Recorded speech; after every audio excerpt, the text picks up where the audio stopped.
भवन में सीएम सुखविंदर सिंह ने किया उद्घाटन। 88 करोड़ के विकास कार्यों का किया उद्घाटन। लोगों को उठाऊ जल आपूर्ति योजना की समर्पित।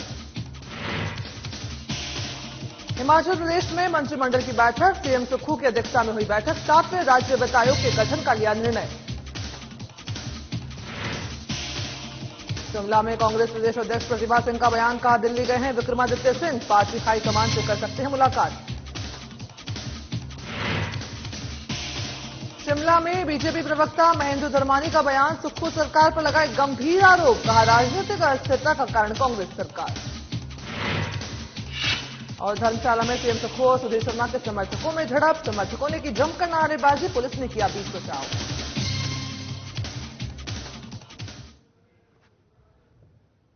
नमस्कार, बहुत स्वागत है आप सभी का हिमाचल प्रदेश के इस खास बुलेटिन में। आपके साथ में हूं दिव्या। खबरों की शुरुआत करते हैं जहां मुख्यमंत्री सुखविंदर सिंह सुक्खू ने सोलन जिला के कसौली विधानसभा क्षेत्र में 88 करोड़ रुपए के कार्यों के उद्घाटन और शिलान्यास किया है। बता दें कि इसमें एपीएमसी में बने विश्राम गृह का उद्घाटन है, मंडोधार स्थित राजकीय महाविद्यालय का लोकार्पण, साथ ही बडोग, बोहली और भोजनगर उठाऊ जल आपूर्ति योजना लोगों को समर्पित की है। वहीं इस दौरान कई योजनाओं की आधारशिला भी रखी गई है। इस दौरान मुख्यमंत्री ने जनसभा को संबोधित करते हुए कहा कि उनकी सरकार ईमानदारी से गरीब वर्ग के विकास के लिए कार्य कर रही है। बता दें कि 88 करोड़ रुपए के कार्यों का उद्घाटन और शिलान्यास किया गया है। और जब बजट पास करने की बारी आई, लोगों ने हमारी सरकार को, इन लोगों ने हमारी सरकार को चलाने की कोशिश की। ये बात मैं इसलिए कहना चाहता हूं, भारतीय जनता पार्टी के नेता और जो कांग्रेस के काले नाग थे, उन्होंने अपनी ईमान को बेच दिया। और 28 तारीख को बजट पास होना था। 28 तारीख को बजट पास होना था। 27 तारीख को स्पीकर के पास जाकर उन्हें धमकाया गया। और देखिए, जिन लोगों ने, जिन काले छह नागों ने गद्दारी की, वो वहीं मुख्यमंत्री ठाकुर सुखविंदर सिंह सुक्खू की अध्यक्षता में बीती देर शाम प्रदेश सचिवालय में मंत्रिमंडल की बैठक हुई, जिसमें कई अहम फैसले लिए गए हैं। वहीं इस बैठक में लिए गए निर्णयों की जानकारी देते हुए संसदीय कार्य मंत्री ने बताया कि ग्राम पंचायतों और नगर निकायों की वित्तीय स्थिति की समीक्षा और साथ ही प्रदेश सरकार को इस संदर्भ में 7वें राज्य वित्त आयोग के गठन का निर्णय लिया गया है। साथ ही बैठक में हिमाचल प्रदेश भवन और अन्य सन्निर्माण कर्मकार कल्याण बोर्ड के तहत पंजीकृत 1.5 लाख श्रमिकों, आशा वर्कर, आंगनबाड़ी वर्कर और हेल्पर को आयुष्मान भारत योजना के अंतर्गत लाने का निर्णय लिया गया है। बजट में घोषणा की थी कि जो विडोज हैं और एकल नारी हैं, उनको मकान बनाने के लिए जो है 3 लाख रुपए जो है वो घर बनाने के लिए दिए जाएंगे, जिसकी शुरुआत 1 अप्रैल 2024 से जो है वो शुरू कर दी जाएगी। इसके अलावा बजट स्पीच में मुख्यमंत्री जी ने एक और घोषणा की थी कि 70 साल से अधिक जितने भी हमारे बुजुर्ग हैं, चाहे वो महिलाएं हैं, चाहे वो पुरुष हैं, उन सब का जो इलाज है वो मुफ्त में किया जाएगा। इस स्कीम को भी जो है आज कैबिनेट ने जो है अपनी जो है मोहर लगाई है। इसके अलावा और आइटम्स जो हैं वो जिन पे चर्चा हुई। और वहीं हिमाचल प्रदेश में चल रहा सियासी बवाल थमने का नाम नहीं ले रहा है। वहीं कांग्रेस ने संयुक्त पत्रकार वार्ता करके एकजुटता का संदेश देते हुए हिमाचल प्रदेश में कांग्रेस सरकार के 5 साल का कार्यकाल पूरा करने का दावा किया था, लेकिन सुबह ही विक्रमादित्य सिंह के दिल्ली रवाना होने से सियासी गलियारों में सरकार पर फिर से संकट मंडराने की चर्चा शुरू हो गई। हालांकि प्रतिभा सिंह ने कहा कि वे कांग्रेस की मजबूती के लिए काम कर रही हैं और विक्रमादित्य सिंह दिल्ली सरकारी कार्य से गए हैं, जिसका टूर प्रोग्राम भी साझा किया गया है और वे पार्टी हाईकमान से इस दौरान मुलाकात कर सकते हैं। इसी के साथ प्रतिभा सिंह ने कहा कि कांग्रेस सरकार को जो संकट आया है उसकी उनको पहले से ही आशंका थी।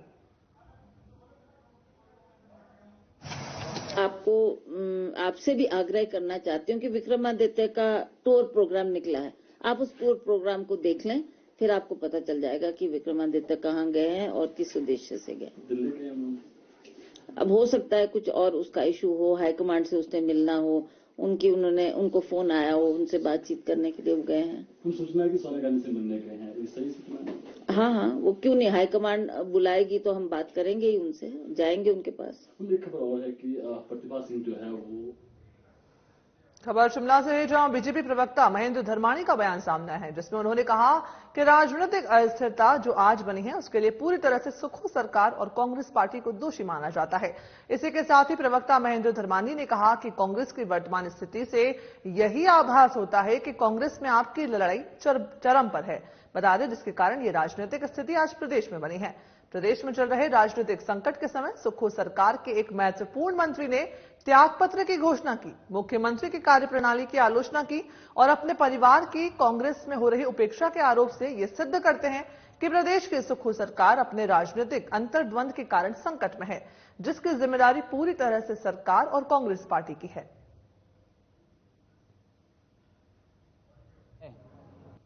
हिमाचल प्रदेश में आज जो राजनीतिक अस्थिरता बनी है, भारतीय जनता पार्टी उसके लिए सुक्खू सरकार और कांग्रेस पार्टी को पूरी तरह से दोषी और जिम्मेवार मानती है। भारतीय जनता पार्टी का ये स्पष्ट मत है कि हिमाचल प्रदेश में 14 महीने के अंदर जिस प्रकार से कांग्रेस के 6 विधायक, कांग्रेस के वर्तमान प्रदेश अध्यक्षा, एक कांग्रेस के पूर्व प्रदेश अध्यक्ष, मंडी जिला के बल विधानसभा क्षेत्र से पूर्व में विधायक रहे, मंत्री रहे, ऐसे सब लोगों ने जो प्रश्न खड़े किए थे, हमारा वही धर्मशाला के कचहरी चौक में जो है मुख्यमंत्री सुखविंदर सिंह सुक्खू के समर्थक विधायक सुधीर शर्मा का पुतला जलाने पहुंचे और वहीं उनका टकराव विधायक के समर्थकों के साथ हो गया। बताया जा रहा है कि मुख्यमंत्री के समर्थक सुधीर शर्मा का विरोध करने के लिए पहुंचे हुए थे। इसी विरोध में जो है उनकी धर्मशाला के विधायक के पुतले को जलाने की भी योजना थी, जहां कुछ देर बाद सुधीर शर्मा गुट के समर्थक भी वहां पर पहुंच गए और दोनों ओर से एक दूसरे के खिलाफ नारेबाजी का खेल शुरू हो गया।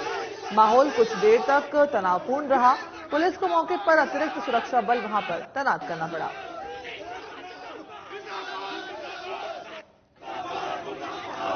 कांग्रेस की बात कर रहे हैं, ये व्यक्ति विशेष के गुंडे हैं, कार्यकर्ता भी नहीं मैं इनको बोलूंगा, ये व्यक्ति विशेष के गुंडे हैं और ऐसा माहौल धर्मशाला में पहले कभी नहीं हुआ।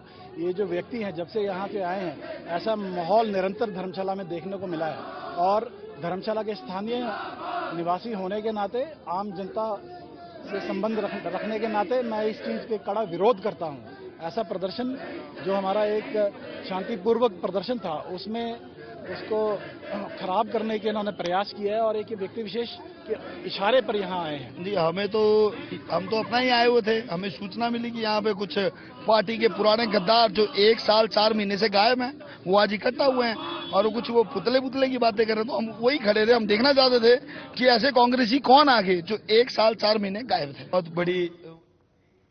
वही हिमाचल प्रदेश में राज्यसभा चुनाव के बाद सियासी पारा चरम पर है। 6 विधायकों की सदस्यता रद्द होने के बाद पक्ष और विपक्ष में आरोप प्रत्यारोप की राजनीति और भी ज्यादा तेज हो गई है। राज्यसभा चुनाव के बाद सुक्खू सरकार पर संकट के बादल भले ही छटते नजर आ रहे हैं, लेकिन पक्ष और विपक्ष गठजोड़ की राजनीति में लगे हुए हैं। वहीं विपक्ष ने सरकार पर हमलावर होते हुए हिमाचल में राजनीतिक अस्थिरता के लिए सुक्खू सरकार को और कांग्रेस पार्टी को दोषी ठहराया है। बीजेपी प्रवक्ता महेंद्र धर्माणी ने कहा कि जिन विधायकों की सदस्यता रद्द की गई है, उन्हें लेकर कोई निर्णय नहीं लिया गया है। साथ ही बीजेपी अपनी जगह है, 6 विधायक अपनी जगह। उन्होंने कहा कि 6 विधायकों और एक मंत्री के आरोपों ने सुक्खू सरकार पर प्रश्न चिन्ह खड़े कर दिए हैं।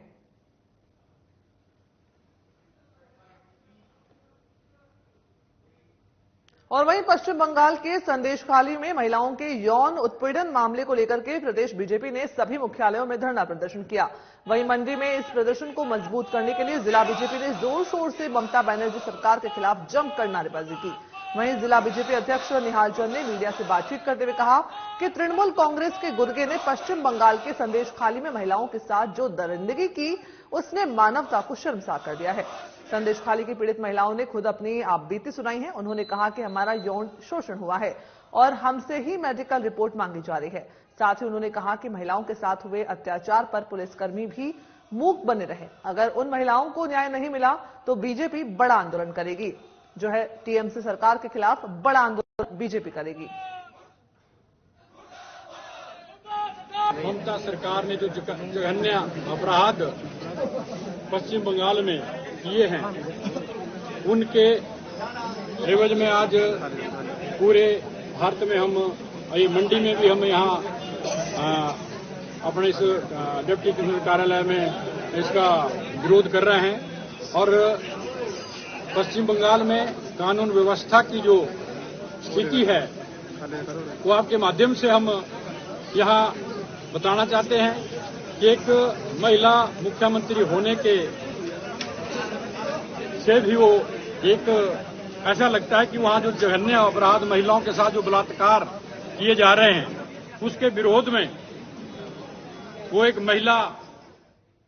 खबर बद्दी से है, जहां पुलिस थाना के तहत एक गाड़ी से 17 पेटियां अवैध शराब बरामद की गई है। पुलिस ने आबकारी अधिनियम के तहत मामला दर्ज करके आगामी जांच शुरू कर दी है। जानकारी के अनुसार जो है बद्दी पुलिस को देर शाम को गुप्त सूचना मिली थी। पुलिस ने आबकारी विभाग के साथ मिलकर के तुरंत कार्रवाई दी और दबिश करते हुए गाड़ी को पकड़ा है, जिसके अंदर देसी अंग्रेजी और बियर बरामद की है। पुलिस ने आरोपियों के खिलाफ मामला दर्ज कर लिया है और बद्दी के थाना प्रभारी राकेश राय का कहना है कि कार्रवाई आबकारी विभाग के साथ मिलकर की गई है। आबकारी अधिनियम में मामला दर्ज कर लिया गया है और आगे की जांच की जा रही है।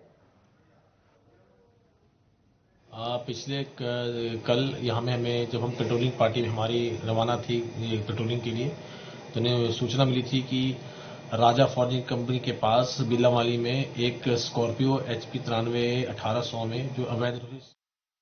वहीं हिमाचल प्रदेश के ऊंचाई वाले क्षेत्रों में बर्फबारी का दौर शुरू हो गया है। वहीं मैदानी इलाकों में बारिश की वजह से समूचा और देश शीतलहर की चपेट में आ गया है। बता दें कि साथ ही प्रदेश में पश्चिमी विक्षोभ के कारण लाहौल स्पीति और चंबा के ऊंचाई वाले क्षेत्रों में बर्फबारी शुरू हो गई है। मध्यवर्ती और जो मैदानी इलाके हैं उनमें सुबह से वर्षा जारी है, जिसमें तापमान में गिरावट दर्ज की जा रही है। बताया जा रहा है कि प्रदेश में पश्चिमी विक्षोभ का असर 3 मार्च तक देखने को मिलेगा और मौसम विभाग ने 1 और 2 मार्च को ऑरेंज अलर्ट जारी किया है। मौसम विज्ञान केंद्र के वैज्ञानिक संदेश शर्मा ने कहा कि प्रदेश में गत रात्रि से पश्चिमी विक्षोभ के चलते ऊंचाई वाले क्षेत्रों में बर्फबारी और मैदानी क्षेत्रों में बारिश का दौर शुरू हो चुका है।